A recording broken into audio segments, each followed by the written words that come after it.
Assalamu alaikum everyone. Welcome to a new episode of Qibla Institute for Arabic and Quran Learning. Today we have a very important topic to talk about, which is the eating manners. Eating manners are very important since they are repeated many times every day.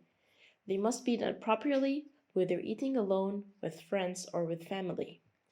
To avoid parentheses, you should train yourself in proper eating manners, whether alone or with your family. It will then become a natural part of your behavior, and you will be at ease at the table. There are certain table manners that are indispensable. First, say Bismillah when starting, to thank Allah and to say Alhamdulillah when finished. Eat what's in front of you. Eat using your right hand. A hypocrite was eating with his left hand when the Prophet saw him and advised him to eat with his right. The man falsely said, "But I cannot." The Prophet said, "May it be so," and the hypocrite was not be able to lift his right hand again. The companions of the Prophet followed his example in stressing the use of the right hand while eating. Omar was Khalifa when he saw a man eating with his left hand and similarly advised him to eat with his right. The man answered, "My right is busy."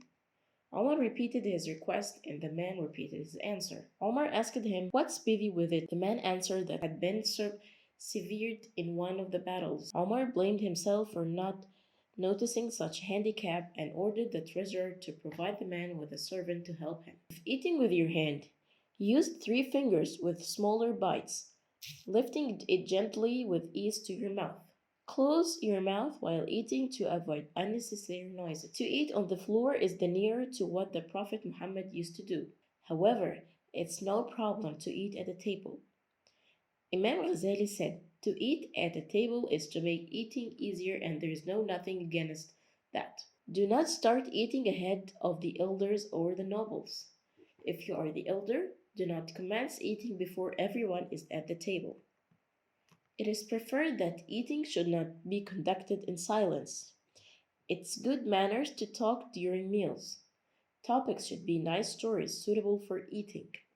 At the end of the meal, if hands are to be washed, the elder or the noble should be asked to proceed first. At the end of a meal, thank Allah in the hadith reported by Abu Dawood and Nas'al in the deeds of day and night. Thank Allah who fed us and provided us with drink. It's very appropriate to make a prayer for your hosts, as it's reported by Muslim that Al-Miqdad ibn al-Aswad reported that the Prophet said, "May Allah feed those who have fed us, and provide drinks to those who provided us with it."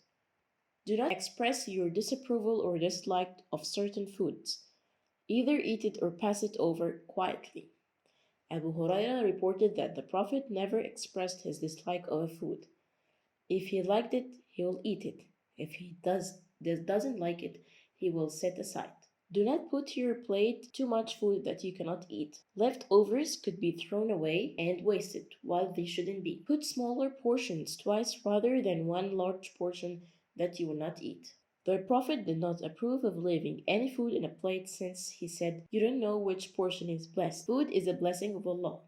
To misuse it is to contrary to Islam. Do not forget the poor and the needy who don't have the portion you are throwing away.